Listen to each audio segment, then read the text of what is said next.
بعد فأعوذ بالله السميع العليم وبوجهه الكريم وسلطانه القديم من الشيطان الرجيم من همزه ونفخه ونفسه بسم الله الرحمن الرحيم ولله على الناس حج البيت من استطاع إليه سبيلا ومن كفر فإن الله غني عن العالمين صدق اللہ العظیم۔ حمد و ثنا، تعریف و تسبیح، تکبیر و تحلیل، بڑائی، بزرگی، کبریائی کے سارے کلمات اللہ جل جلالہ کے لیے خاص ہیں، جو اکیلا ہی اس ساری کائنات کا بلا شرکت غیر یکتا و تنہا مالک و مختار ہے۔ وہ بادشاہوں کا شہنشاہ، جسے چاہے تخت اقتدار پر بٹھائے، جسے چاہے تخت اقتدار پر لٹکائے۔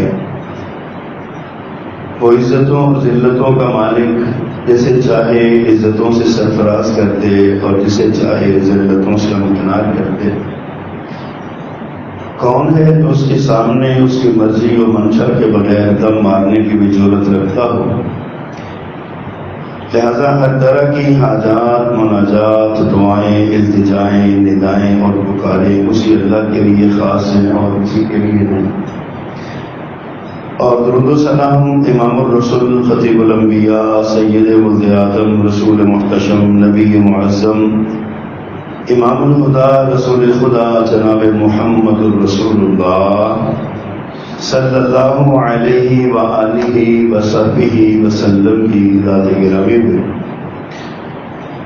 جو بنی نوع انسان کے لیے ہدایت کا سامان لائے، ہدایت کا پیغام لائے، نجات اور ترقی کا راستہ بتانے کے لیے آئے۔ آپ سے بڑا کوئی انسانیت کا خیرخواہ اور ہمدرد نہیں۔ 100,000 بار درود و سلام رسول کریم صلی اللہ علیہ وسلم کی ذات اقدس پر۔ مختصر کلمات حمد و صلات کے بعد گزشتہ جمعے حج جیسی عظیم عبادت کے حوالے سے کچھ گزارشات پیش کی تھیں۔ ان مقامات کا ذکر کیا تھا جو حج سے متعلق ہے۔ حج اور عمرہ یہ اللہ تعالیٰ کی عبادت کا بہت بڑا ایک ذریعہ ہے۔ اسلام کا ایک بنیادی رکن ہے حج، جو اللہ سبحانہ و تعالیٰ نے ہر انسان پر زندگی میں ایک بار صاحب استطاعت انسان پر فرض کیا ہے۔ جو بندہ استطاعت کے باوجود حج نہیں کرتا، اس کے بارے میں پیارے پیغمبر صلی اللہ علیہ وسلم کی بڑی سخت وعیدیں۔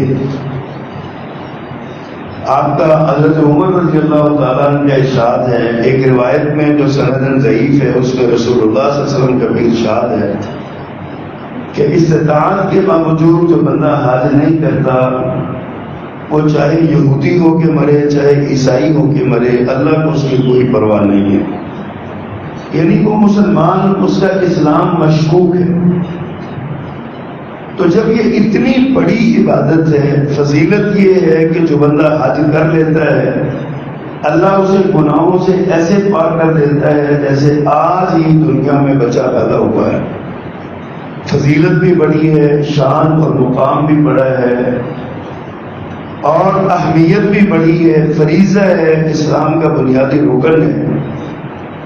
اس لیے یہ بھی ضروری ہے کہ پھر جس طرح ہمیں نماز کا طریقہ آتا ہے، ہم شوق سے سیکھتے ہیں نماز کے بارے میں، اس کے رکوع سجود کے بارے میں، اس کے مقامات کے بارے میں، اوقات کے بارے میں، اسی طرح ہر مسلمان کو حج کے جو مناسک ہیں وہ بھی سیکھنے چاہیے، پیارے پیغمبر صلی اللہ علیہ وسلم نے فرمایا خذوا عنی مناسککم، مجھ سے طریقہ حج سیکھ لو، حج کے طریقے سیکھ لو۔ فرمایا مجھے نہیں پتا کہ اگلے سال میں آپ کے ساتھ یہاں پہ رہوں گا، آؤں گا کہ نہیں آؤں گا، اس لیے تم مجھ سے حج کے طریقے اور حج کے طریقے سارے سیکھ لو۔ تو پیارے پیغمبر نے سکھایا ہے تو ہر مومن کو چاہیے کہ اپنے دل میں شوق رکھے، اپنے دل میں ایک بلبلہ رکھے کہ میں اللہ تعالیٰ مجھے لے جائے تو یہ فلاں مقامات ہیں جن کا جو ہے نا وہ ہمارے عبادت کے ساتھ بہت گہرا تعلق ہے۔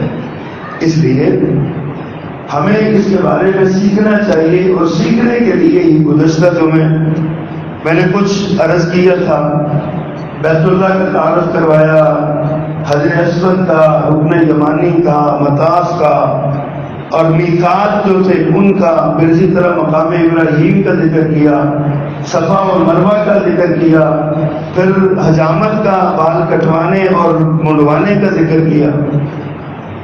تو یہ ساری چیزیں یہ چونکہ حج سے عمرے سے متعلقہ ہے، حج کا آغاز عمرے سے ہوتا ہے، جس کو طواف قدوم کہتے ہیں کہ بالکل پہلا جا کے طواف کرنا، پہلا عمرہ کرنا۔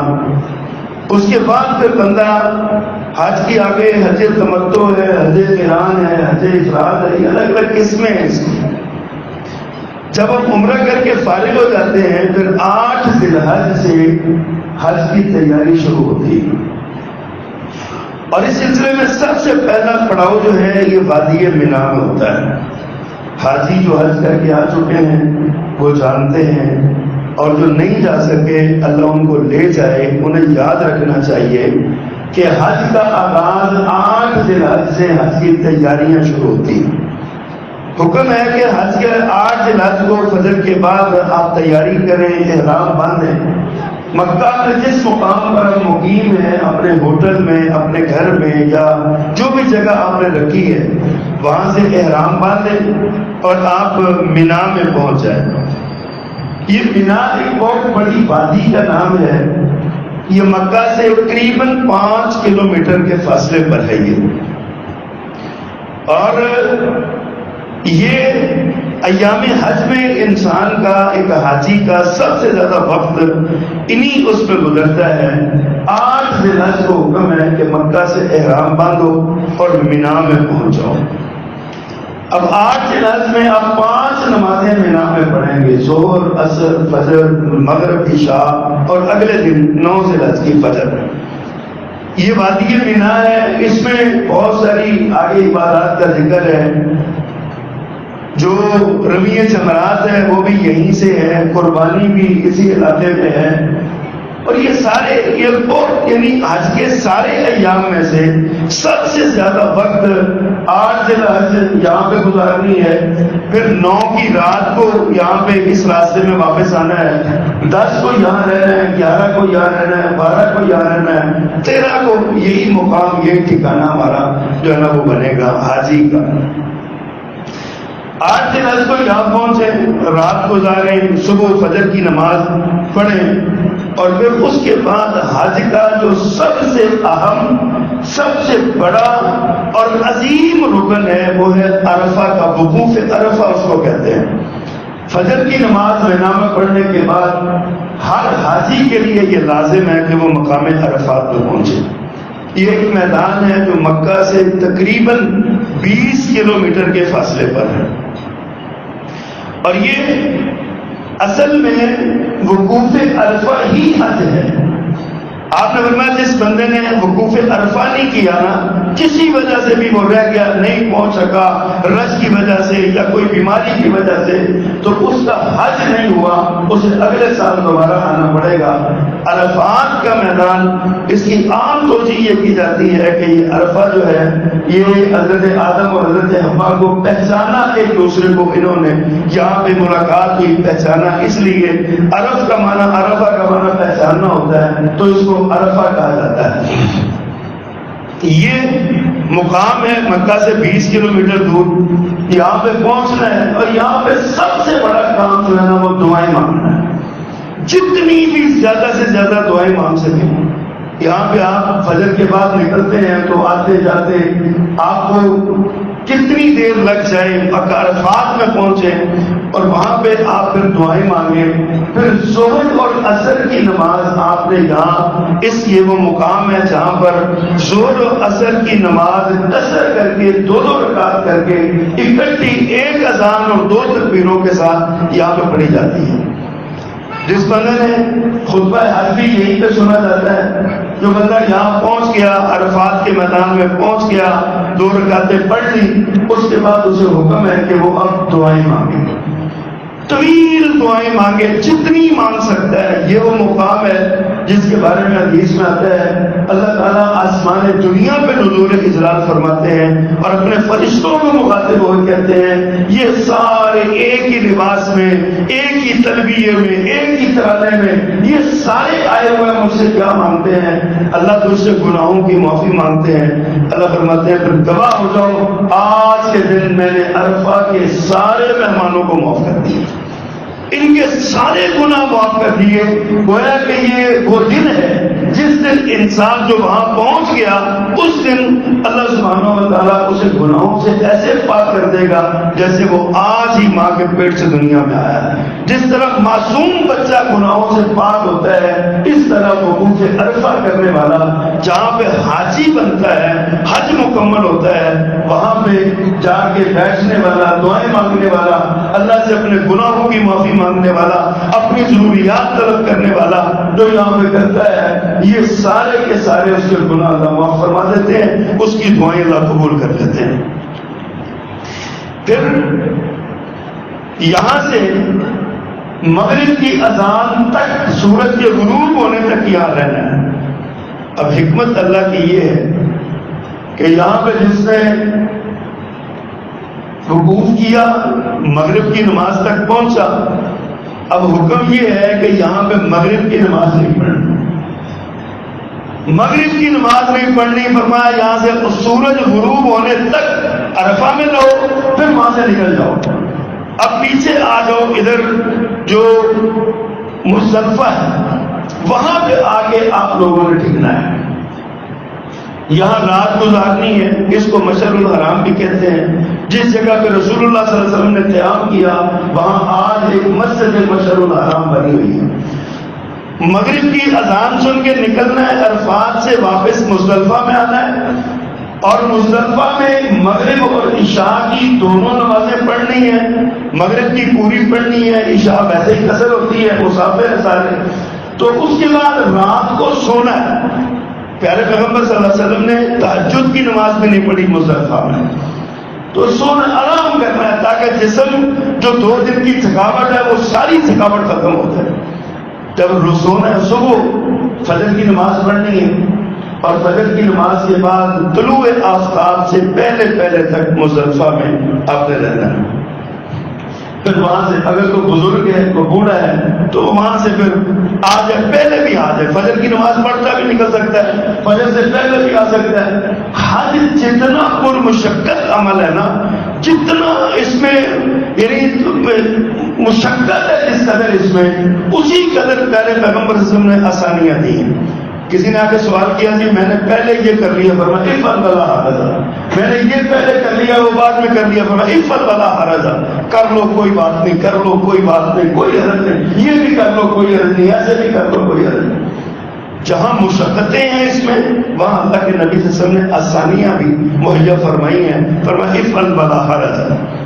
اب مزدلفہ سے نکلتے ہیں آپ، یعنی وہاں سے نکلتے ہیں تو دوبارہ یعنی صبح نماز پڑھیں، سورج کا طلوع ہونے کا انتظار کریں، وہاں سے نکلیں، پھر آپ نے مینا میں آ جانا ہے۔ مینا اور مزدلفہ کے کنارے میں نا وادی مینا میں ایک مسجد ہے، مسجد خیف۔ وہ لوگ جو مہمان جاتے ہیں یا جو مکتب اور اعلیٰ ترین جو زیادہ پیسے خرچ کر کے جاتے ہیں نا، وہ اس مسجد خیف کے قریب ان کے کنارے ان کے خیمے لگتے ہیں۔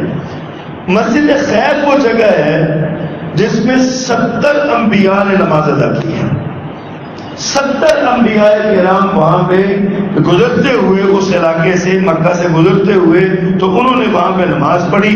یہ مینا میں ہے، اور اسی کے گرد و نواح میں وہ 3 جمرات ہیں جہاں پہ پتھر جو ہے نا وہ کنکریاں ماری جاتی ہیں۔ مزدلفہ سے چھوٹی چھوٹی 7 کنکریاں اٹھانی اور مینا میں پہنچنا. مینا میں پہلے دن یعنی 10 دن جس دن ہمارے یہاں عید ہوتی ہے، عید الاضحیٰ کا دن جو ہے، وہاں پہ 10 ذی الحج کو زوال سے پہلے پہلے آپ نے 7 کنکریاں، صرف ایک جمرہ جو جمرہ کبرا ہے اس کو مارنی ہے. صرف پہلے دن 7 کنکریاں جمرہ کبرا. یہ اصل میں 3 جمرات ہیں، ایک جمرہ کبرا ہے، ایک جمرہ وسطیٰ ہے، ایک جمرہ اولا ہے. یہ 3 جمرات اصل میں ایک علامت ہے. حضرت ابراہیم علیہ السلام کی سنت ہے. یہاں پر حضرت ابراہیم علیہ السلام جب حضرت اسماعیل علیہ السلام کو قربانی کے لیے لے جا رہے تھے تو ان تینوں مقامات پر شیطان نے آ کے حضرت ابراہیم کو بہکانے کی کوشش کی تھی، اور حضرت ابراہیم علیہ السلام نے اس وقت شیطان کو کنکریاں ماری. اللہ نے اس سنت کو ہمیشہ کے لیے عبادت کا اور حج کا حصہ بنا دیا کہ تم بھی یہ کام کرو. اب وہاں باریک سی کنکریاں، بسم اللہ اللہ اکبر، بسم اللہ اللہ اکبر، بسم اللہ اللہ اکبر، یہ کہہ کے 7 کنکریاں جو ہے نا وہ پھینکنی ہے اس طرف. اب تو بہت بڑا انہوں نے انتظام ہی اتنا خوبصورت کر دیا ہوا ہے کہ کسی بھی کنارے پہ آپ کنکری پھینکیں گے تو جمرہ کو ضرور لگے گی. اس کے لیے زور لگانے کی ضرورت نہیں ہے، بس قریب ہو کے آہستہ سے اس کونے سے میں وہ پھینک دیں اور وہ گھومتی ہوئی وہاں سے اس جمرہ کو جا رہے گی. یہ جمرہ کو کبرا اس کو کہتے ہیں. اس جمرہ کو پہلے دن زوال سے پہلے پہلے یہ کنکریاں مارنی ہیں 7، اور وہاں سے آپ نے دوبارہ اب مکہ آ جانا ہے. اس کو کہتے ہیں آگے مکہ کا طواف کرنا، جس کو طواف افاضہ کہتے ہیں. یہ واجب ہے، لازم ہے، حج کا حصہ ہے. یہاں پہ آپ طواف کریں گے اور طواف کرنے کے بعد آپ وہ جو سارے عمرے کے جو معاملات ہیں پھر آپ حجامت کر دیں گے اور آپ اپنا احرام جو ہے نا وہ ختم کر دیں گے، اور وہاں سے آپ کو دوبارہ مینا میں آپ نے آنا ہے. پھر یہ وہی مینا ہے، یہ وہی جگہ ہے جہاں پہ آپ نے اچھا یہ کنکریاں مارنے کے بعد آپ نے انتظار کرنا ہے قربانی کا. منہر ہے وہاں پہ کنکریاں میں آپ کو ٹائم دیا جاتا ہے حاجیوں کو کہ جناب اتنے بجے آپ کی قربانی ہو جائے گی. اگر آپ نے اپنے ہاتھ سے ذبح کرنا ہے تب بھی کر لیں، یا ویسے کرنا ہے تب بھی کر لیں. تو پھر آپ جو ہے نا وہاں پہ یہ منہر بھی اسی مینا کے علاقے میں ہے جہاں پہ قربانیاں کی جاتی ہیں. پھر قربانی یعنی قربانی ہو جائے پھر آپ اپنے بال کٹوا دیں، حجامت کروائیں، پھر طواف افاضہ کریں اور واپس دوبارہ آپ نے مینا میں ہی آ جانا ہے. اب اگلے 2 دن یعنی 11 ذی الحج اور 12 ذی الحج کو اور 13 ذی الحج کو، یہ 3 دن ہیں، لیکن اس میں رخصت ہے. اگر کوئی 12 ذی الحج کو مکمل کر کے واپس آنا چاہے تو وہ آ سکتا ہے، اس کو اجازت ہے. اگر کوئی 13 ذی الحج مکمل کرنا چاہے تو تب بھی اس کو اجازت ہے، جیسے جی چاہتا ہے. اللہ نے آسانی دے دی. اب یہ دوسرے دن یعنی 11 ذی الحج اور 12 ذی الحج اور 13 ذی الحج کو یہ کنکریاں مارنے کا جو عمل ہے یہ زوال آفتاب کے بعد کا ہے. یہ زوال آفتاب سے پہلے صرف پہلے دن ہے، اور اس کے بعد اگلے 2 دن یا جو 3 دن پورے کرنا چاہے یہ اگلے دونوں دن یا تینوں دن یہ اس کے لیے یہ ہے کہ وہ زوال آفتاب کے بعد 7 کنکریاں جو ہے نا وہ مارے گا. یہ جو منہر ہے نا قربانی، یہ ایک جگہ ہے. مقامات حج کی بات ہو رہی ہے نا، یہ ایک جگہ ہے جہاں پہ قربانی کی جاتی ہے. یہ وہ مقام ہے جہاں پر نبی مکرم صلی اللہ علیہ وسلم نے اپنے حجۃ الوداع میں 100 اونٹ ذبح کیے تھے اپنی طرف سے، اور 100 اونٹ میں سے آپ نے 63 اپنے دستے اطہر سے ذبح کیے. اور حدیث میں آتا ہے میرے پیغمبر کا یہ معجزہ تھا، آپ چھری پکڑ کے کھڑے ہوتے تو اونٹ خود ہی آپ کے آگے آ کے کھڑا ہوتا تھا، اور آپ اس کے حلق میں وہ چھری لگاتے، نیزہ مارتے، نحر کرتے اس کو، اور پھر اگلے جو 37 اونٹ تھے وہ آپ نے حضرت علی رضی اللہ تعالیٰ عنہ دیے کہ اب یہ باقی اونٹ تم سے بتا ہے. تو یہ وہ منہر ہے جہاں پر یہ آپ نے اونٹ ذبح کیے اور لوگ قربانیاں کرتے ہیں. آج بھی وہاں بھائی اسی جگہ پہ قربانی ہوتی ہے حاجیوں کی، سب کی.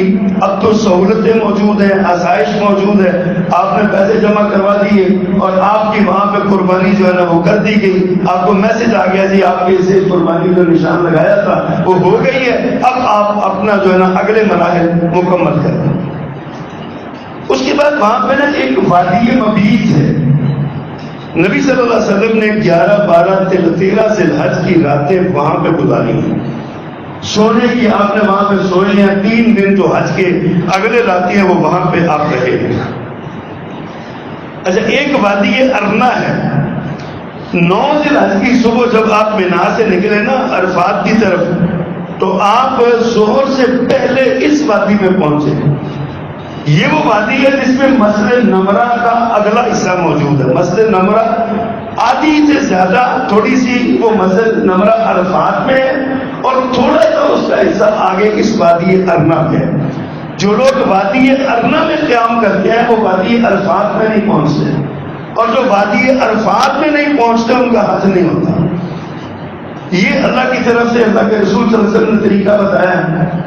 اور اب یہ جب وادی ارنا سے آگے تھوڑا سا علاقہ ہے وہ عرفات کا علاقہ ہے، یعنی ایک وادی ارنا کا بھی وہاں پہ تعلق ہے اس حج کے مقامات میں سے. وہاں پہ مسجد نمرہ ہے جیسے ہم نے ذکر کیا، یہ تھوڑی سی وادی ارنا میں، باقی مسجد نمرہ جو عرفات میں. یہ وہ جگہ ہے جہاں رسول اللہ صلی اللہ علیہ وسلم نے کھڑے ہو کے خطبہ دیا تھا. یعنی امام جو ہے وہ وادی عرفات سے 2 قدم آگے بھی ہو جائے، جہاں پہ مسجد نمرہ کا جو امام حج کا منبر جہاں پہ لگتا ہے نا، وہاں رسول اللہ صلی اللہ علیہ وسلم نے خطبہ دیا تھا. اور وہ عرفات کے میدان میں نہیں ہے، عرفات سے تھوڑا باہر ہے. اس کا مطلب یہ ہوا کہ امام تھوڑا سا باہر ہو سکتا ہے، لیکن حاجیوں کے لیے یہ بڑی پابندی ہے کہ وہ عرفات کے میدان تک رہیں. لیکن ایک اتحاد کا راستہ اللہ سبحانہ و تعالیٰ نے کھولا ہوا ہے. آج کل جس طرح 24-25 لاکھ افراد یا اس سے زیادہ افراد حاجی وہاں پہنچتے ہیں، ان میدانوں میں ان کو سمانا بہت مشکل ہوتا ہے. تو اس وجہ سے عالم اسلام کے جنگیت اور بڑے علماء نے اجتہاد کیا ہوا ہے کہ اب اگر انہوں نے عرفہ کو وسیع کر دیا ہے، تو اصل عرفات کا میدان ہے اس سے زیادہ کے علاقے کو عرفات قرار دیا ہے. اور یہ چونکہ اجماع امت اس پر ہو گیا، اس لیے بالکل وہی بات ہے جس طرح عرفات کے میدان میں بندہ پہنچتا ہے، جہاں کی حدود کو حکومت سعودیہ نے علماء کے مشورے کے ساتھ اس کو عرفات قرار دیا ہے، وہ سارے کا سارا میدان عرفات گنا جائے گا. جو وہاں پہنچ جاتا ہے اس کا حج ہو جائے گا انشاءاللہ. اچھا، اس جبل عرفات کے ساتھ، میدان عرفات کے ساتھ ایک جبل رحمت ہے. یہ بڑا مبارک جگہ ہے. یہ لوگ یہاں پہ پہنچتے ہیں. اس کے بارے میں کہا جاتا ہے کہ اس پہاڑ پہ حضرت آدم و حوا کی ملاقات ہوئی تھی. جب زمین پہ اتارے گئے نا تو دونوں ایک دوسرے کو تلاش کرتے کرتے اس پہاڑ پہ جب پہنچے تو یہاں پہ آ کے ان کی ملاقات ہوئی. یہ بڑی برکت والی جگہ ہے. اللہ تعالیٰ نے اس کو سارے حاجی اسی جبل رحمت کے گرد آپ کو نظر آئیں گے، وہاں پہ ہوتے ہیں. یہ ضروری نہیں ہے کہ آپ نے جبل رحمت پہ پہنچنا ہے، حج کا حصہ نہیں ہے، وہاں پہ پہنچنا کوئی لازم نہیں ہے. لیکن اگر جبل رحمت پہ جگہ مل جائے تو اس سے محروم بھی نہیں رہنا چاہیے. اگر ایسا موقع مل جائے، کوشش ہو جائے، دھکا کیے بغیر، ہنگامہ کیے بغیر، کسی کو شرارت کیے بغیر، کسی کا حق دبائے بغیر اگر آسانی سے آپ کو جگہ مل جائے تو آپ بڑی تسلی کے ساتھ آپ وہاں پر پہنچ سکتے ہیں، اور وہاں پہ ضرور جانا چاہیے، پھر اس سے محروم نہیں رہنا چاہیے. اللہ اکبر. پھر اس میں ایک وادی محصر ہے. اس راستے میں نا عرفات کے راستے میں عرفات کی طرف جاتے ہوئے وادی محصر ہے. یہ بڑی اس کا تلفظ محصر بھی ہے، محصر بھی ہے، محصر بھی اس کو کہا جاتا ہے. کئی طرح کے اس کے تلفظ ہیں. یہ وادی جو ہے نا یہ وہ جگہ ہے جس کا ذکر سورۃ الفیل میں آتا ہے. جب ابرہا نے، یمن کے بادشاہ نے، ابرہا نے مکہ پر حملہ کیا، ہاتھیوں کے لشکر کے ساتھ وہ آیا، تو یہ وہ وادی تھی جس وادی میں اللہ نے آسمان سے ابابیل بھیجے، پرندوں کے جھنڈ میں سے ان کے ہاتھ میں کنکر، ان کے پانچوں میں کنکر تھے، اور وہ کنکر جس ہاتھی کو لگتا وہ ہاتھی کا عصف معقول ہو جاتا. جیسے آپ نے دیکھا ہوگا اونٹ ہے یا کوئی گھوڑا ہے، وہ جب وہ جگاری کرتا ہے تو اس میں جو چیز بچتی ہے نا، جو منہ سے وہ نکالتا ہے، اس کو عصف معقول، عصف کہتے ہیں اس کو، یعنی کھایا ہوا خوش. ہاتھیوں جیسے جسیم جانور اس ایک ایک کنکری سے اس وادی مصر میں یہ آ کے جو ہے نا وہ گر گئے اور تباہ و برباد ہو گئے. حدیث میں آتا ہے کہ ایسی جو عذاب کی جگہ ہوتی ہے نا، وہاں پہ رکنا نہیں چاہیے. نبی صلی اللہ علیہ وسلم حکم دیا کرتے تھے اس وادی سے تیزی کے ساتھ گزر جاؤ. اب تو وہ مین شاہراہ کا حصہ بن گیا، وہ روڈ سارا، وہ وادی مصر جو ہے نا مین جو شاہراہ ہے نا عرفات کو جانے والی مکہ سے، اس کا حصہ وہ بن چکا ہے وہ وادی مصر ساری. لیکن بہرحال اگر کسی کو پتہ چلے کہ یہ وادی مصر ہے تو وہاں پر رک کے دیکھنے کی بجائے کہ کیا ہے، کس طرح کی ہے، حدیث کے مطابق، سنت کے مطابق بڑی تیزی کے ساتھ وہاں سے آگے گزر جانا چاہیے تاکہ اللہ کے نبی صلی اللہ علیہ وسلم کی سنت پوری ہو سکے اور آپ کے حکم پر عمل ہو سکے. پھر میں نے عرض کیا کہ یہ اس کے بعد طواف افاضہ ہے، وہاں پہ جاتے ہیں. پھر طواف ودا ہوتا ہے. طواف ودا ہر مومن کے لیے جس نے جو وہاں پہنچا ہے، جب مکہ کو چھوڑے گا نا تو آخری طواف کر کے آئے گا. یہ بہت واضح اور لازم ہے، طواف ودا کر کے آنا چاہیے. طواف مکہ کے گرد چکر لگانے کو کہتے ہیں، بیت اللہ کے گرد 7 چکروں کو کہتے ہیں. یہ حج کے وہ مقامات تھے جن کا ذکر اللہ سبحانہ و تعالیٰ نے اپنے نبی صلی اللہ علیہ وسلم کو بتایا.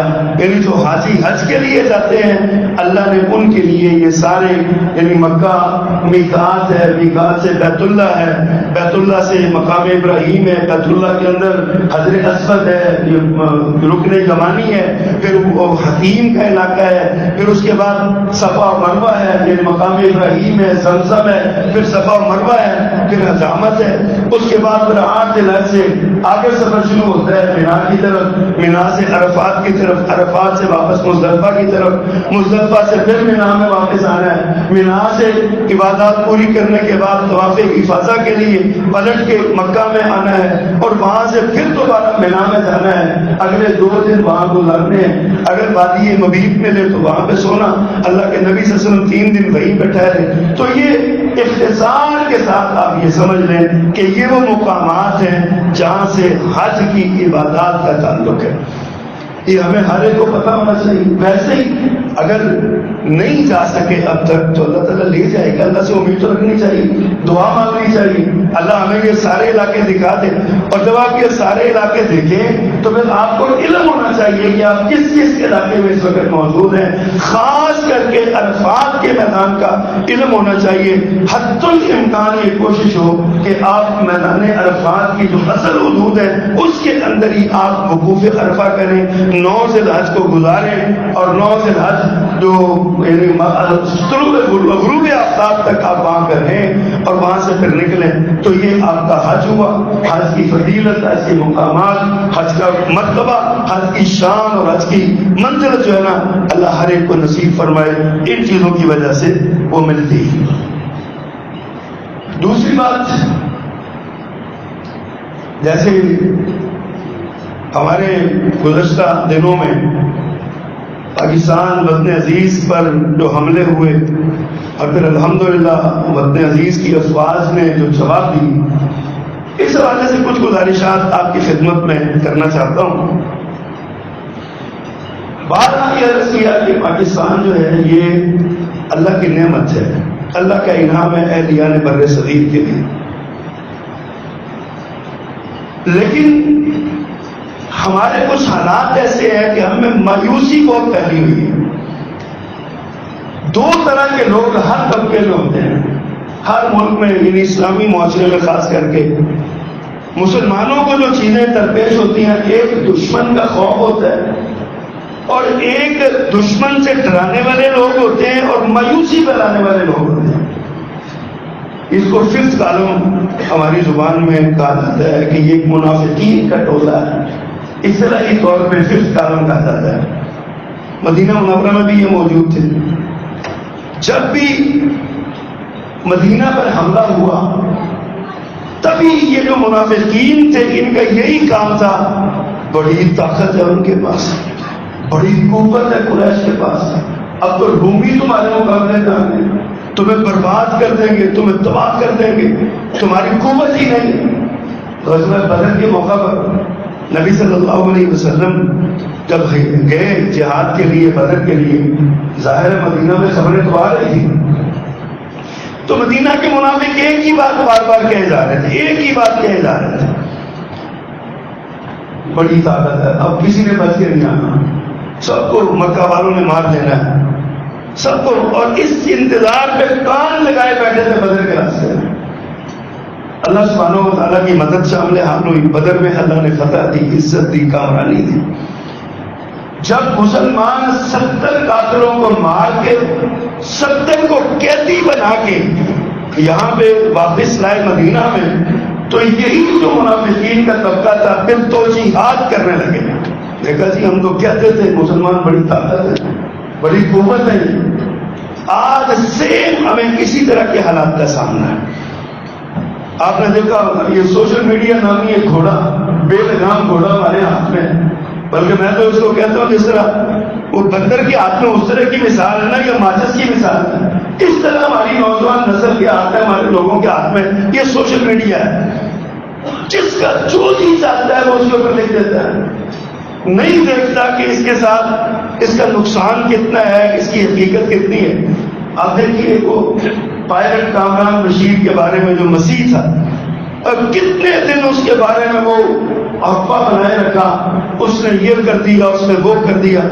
افواج پاکستان کے جو DCIS آ رہا وہ کہتے ہیں ایک بھی طیارہ ہمارا بھارتی حدود میں نہیں گیا، ایک بھی طیارہ وہاں پہ نہیں گیا، اور ہم کہتے ہیں جی کامران مسیح نے طیارہ اڑایا اور فلاں سیکٹر میں لے گیا، فلاں شہر میں لے گیا، اور قوم آگے مارو مار اس کو شیئر کرتی جا رہی ہے، اور اس کی شہرت ایسی جو ہے نا وہ بنائی جا رہی ہے۔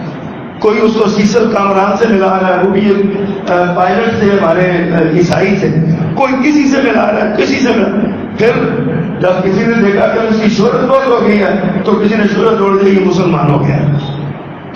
اب جناب اس کا اسلام کے بارے میں اس کا وہ شروع ہو گیا کہ مسلمان ہو گیا جناب، اس نے کلمہ پڑھ لیا، اس نے کہا تھا میں نے اللہ سے وعدہ کیا تھا کہ میں اگر کامیاب بچ کے واپس آ گیا تو میں کلمہ پڑھ لوں گا، مسلمان ہو جاؤں گا۔ پاکستان فوج میں عیسائی بھی ہیں، ہندو بھی ہیں، سارے ہیں، وہ پاکستان کے لڑکے قابل احترام ہیں، لیکن جھوٹ بولنے کا کیا ترک بنتا ہے، کیا فائدہ ہے؟ آج میں ہمارے دوست ہیں پیغام ٹی وی کے ریسرچر ہیں یوسف سراج صاحب، آپ جو بہت قابل سے انہوں نے کالم لکھا، میں پڑھ رہا تھا، کہتے ہیں جی پاکستان نے ہر میدان میں ہندوستان کو خاک سکھائی ہے، لیکن جھوٹ بولنے کے میدان میں پاکستان اس کو نہیں ہرا سکتا۔ آگے دیکھتے ہیں ہمارے نوجوانوں نے تھوڑی سی کوشش کی تھی کامران کے بارے میں جھوٹ بولنے کی کہ تھوڑا سا جھوٹ بول کے ہم برابر ہو جائیں، لیکن نہیں بات بن سکی۔ ہم نے جب اللہ نے ہمیں عزت دی، وقار دیا، دنیا نے ہماری کامیابی کو تسلیم کیا، ہمارے جو ٹیکنالوجی کو تسلیم کیا، تو پھر ہمیں یہ جھوٹ بولنے کی کیا ضرورت ہے؟ میں اکثر یہ بات کہتا ہوں کہ یہ سوشل میڈیا ہمارے نوجوانوں کے ہاتھ میں ہے، ہمیں اپنے نوجوانوں کے بارے میں سوچنا چاہیے، اپنے بچوں کے بارے میں دیکھنا چاہیے کہ یہ جو کر رہے ہیں سوشل میڈیا پہ، ان کی سرگرمیاں کیا ہیں، ان کے ایشوز کیا ہیں، کیا کر رہے ہیں، کیا لکھ رہے ہیں، کیا پڑھ رہے ہیں، کیا لائک اور شیئر کر رہے ہیں، کیا جو ہماری اسلامی اقدار کے مطابق ہے، ہماری اسلامی تعلیمات کے مطابق وہ ہے، ہم جھوٹ تو نہیں شیئر کر رہے۔ اور پھر جنگ میں اللہ کے نبی صلی اللہ علیہ وسلم، جنگ الحرب خدا، جنگ جو ہے یہ ترکیب کا نام ہے، ایک ترجمہ اس کا یہ ہے جنگ دشمن کو دھوکہ دینے کا نام ہے، پنجابی میں کہتے ہیں سچی وہاں کے کھبی مارن کا نام جنگ ہے۔ نبی صلی اللہ علیہ وسلم کا اپنا طریقہ کار یہ تھا، آپ نے جب کہیں جانا ہوتا تھا تو آپ حالات ایسے بناتے تھے، مثلا آپ نے مشرق کی طرف جانا ہے نا تو آپ مغرب کی طرف وفود بھیجنے شروع کر دیتے، جو یہ ہوتی تھی نا پیٹرولنگ پولیس، اس کو مغرب کی طرف بھیجنا شروع کر دیتے۔ تو مدینہ کے اندر جو منافق تھے وہ یہ سمجھتے کہ آپ کا اگلا سفر جو ہے نا وہ مغرب کی طرف ہوگا، لیکن نبی صلی اللہ علیہ وسلم آگے جب عین وقت آتا تو آپ مشرق کی طرف چل پڑتے۔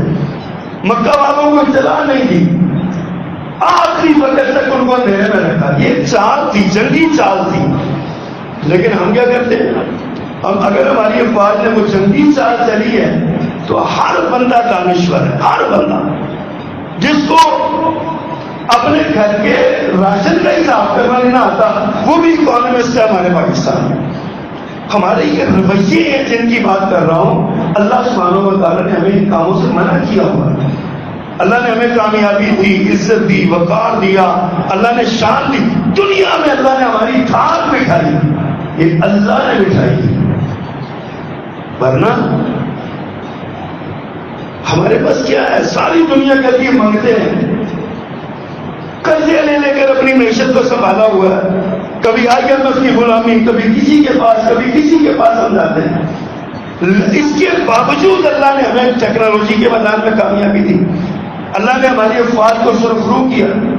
آج پورے ملک میں یوم تشکر منانا چاہیے, لیکن ہمارا یوم تشکر بھی بڑا عجیب ہے.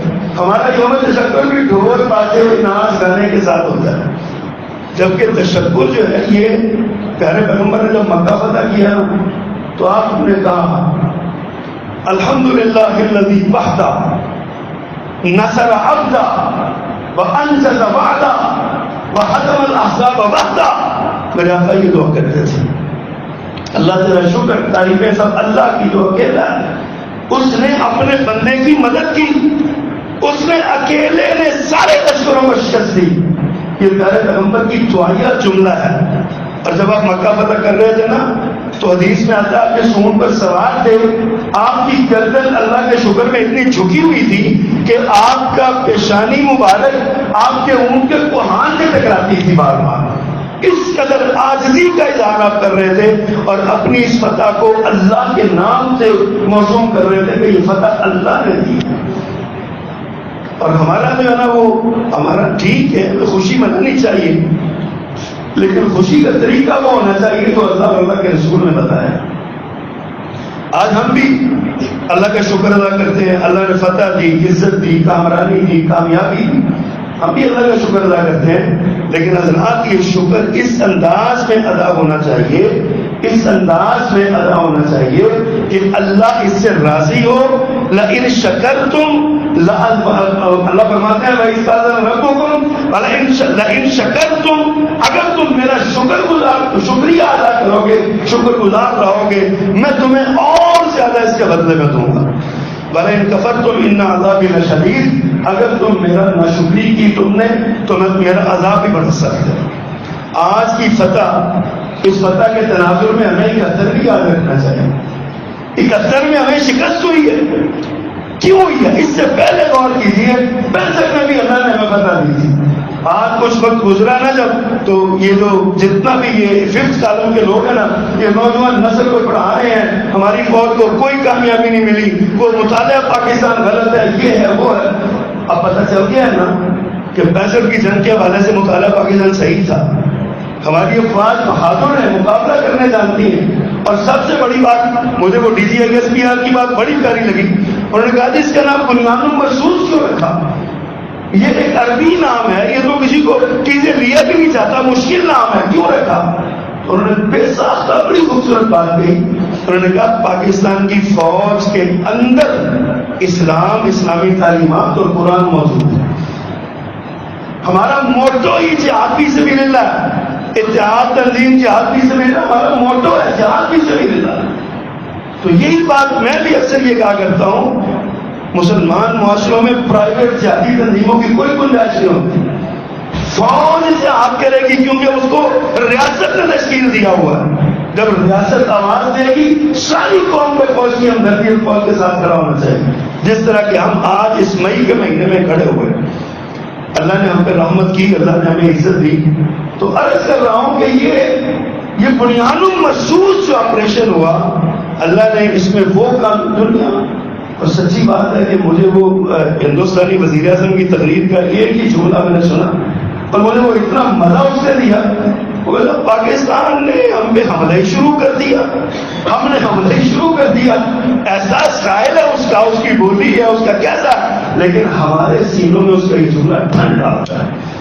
کہ پاکستان نے اللہ کے فضل سے، یہ اللہ کی امانت ہے، اللہ کی نعمت ہے، اللہ نے ہمیں یہ انعام دیا ہوا ہے بر صغیر کے مسلمانوں کے لیے. اور پتہ ہے اس فتح کے ساتھ پوری دنیا میں، عالم اسلام میں مسلمانوں کی فتح ہوئی ہے. مدینہ یونیورسٹی پڑھنے والے ہمارے دوست بتاتے ہیں، لکھتے ہیں کہ اب جدھر کو جاتے ہیں نا مدینہ میں تو لوگ ہم سے کہتے ہیں پاکستانی ہو، واللہ پاکستان زندہ باد، پاکستان زندہ باد نعرے لگاتے ہیں، ہمارے جفیاں ڈال رہے ہیں کہ گویا کہ پورے عالم اسلام میں خوشی کی لہر ہے اللہ کے فضل سے. تو یہ جیت پورے عالم اسلام کی جیت ہے. لیکن اصل کام جو کرنے والا وہ یہ ہے کہ اس جیت کو سلامت رکھنا ہے، برقرار رکھنا ہے. یہ جو ہمارے اللہ نے ماتھے پر فتح کی کلگی سجائی ہے نا، اس کو کہیں ایسا نہ ہو کہ ہمارے اعمال کی وجہ سے یہ کلنگ کا ٹیکا بن جائے اور ہمارے لیے رسوائی کا. کل کو 65 کو اللہ نے فتح دی، ہم نے ناشکری کی اور 71 میں ہمارے منہ پہ کلنگ کا ٹیکا لگ گیا. دنیا کی سب سے بڑی ریاست جو ہے وہ اسلامی ریاست، وہ 2 ٹکڑے ہو گئے، 2 حصوں میں تقسیم ہو گئی.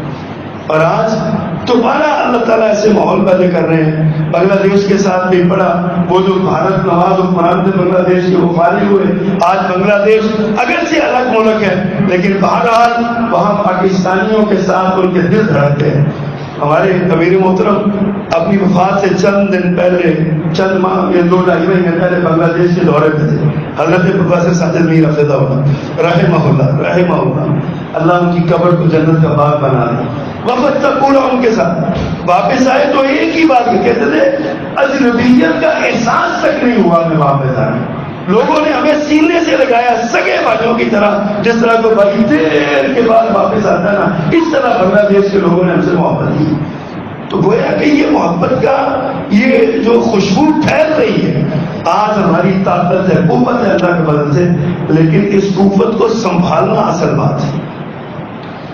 لَأَزِيدَنَّكُمْ لَئِن شَكَرْتُمْ لَأَزِيدَنَّكُمْ، شکریہ ادا کرو گے تو اللہ فرماتے ہیں زیادہ دوں گا. آج ہمارے پاس جو ٹیکنالوجی ہے، اس سے آج اگلی ٹیکنالوجی ہمیں چاہیے. دنیا میں آج یہی تو یعنی جنگ ہے، اسی بات کی جنگ ہے. آج معیشت کی جنگ ہے اور ٹیکنالوجی کی جنگ ہے.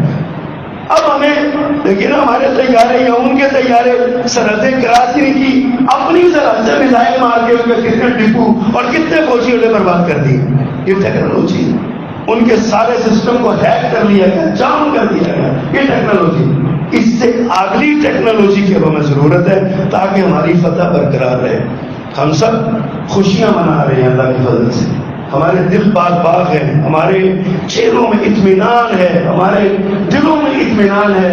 اللہ نے اسلام کو فتح دی، مسلمان فوج کو فتح دی، اللہ نے عالم اسلام کو فتح دی. ہم جو دعائیں مانگتے ہیں اللہم انصر ساکر پاکستان، اللہ پاکستانی فوجوں کی مدد فرما، یہی مدد تھی جو اللہ کی طرف سے آئی. آج ہمیں اس کا شکریہ ادا کرنا چاہیے، اس کے لیے نوافل پڑھنے چاہیے، دعائیں مانگنے چاہیے، اپنی افواج کی سلامتی اور افواج کی ترقی اور کامیابی اور مزید اس کی قوت کے لیے دعائیں مانگنی چاہیے اللہ سے. ہمارے پاس ہے کچھ نہیں، ہم کمزور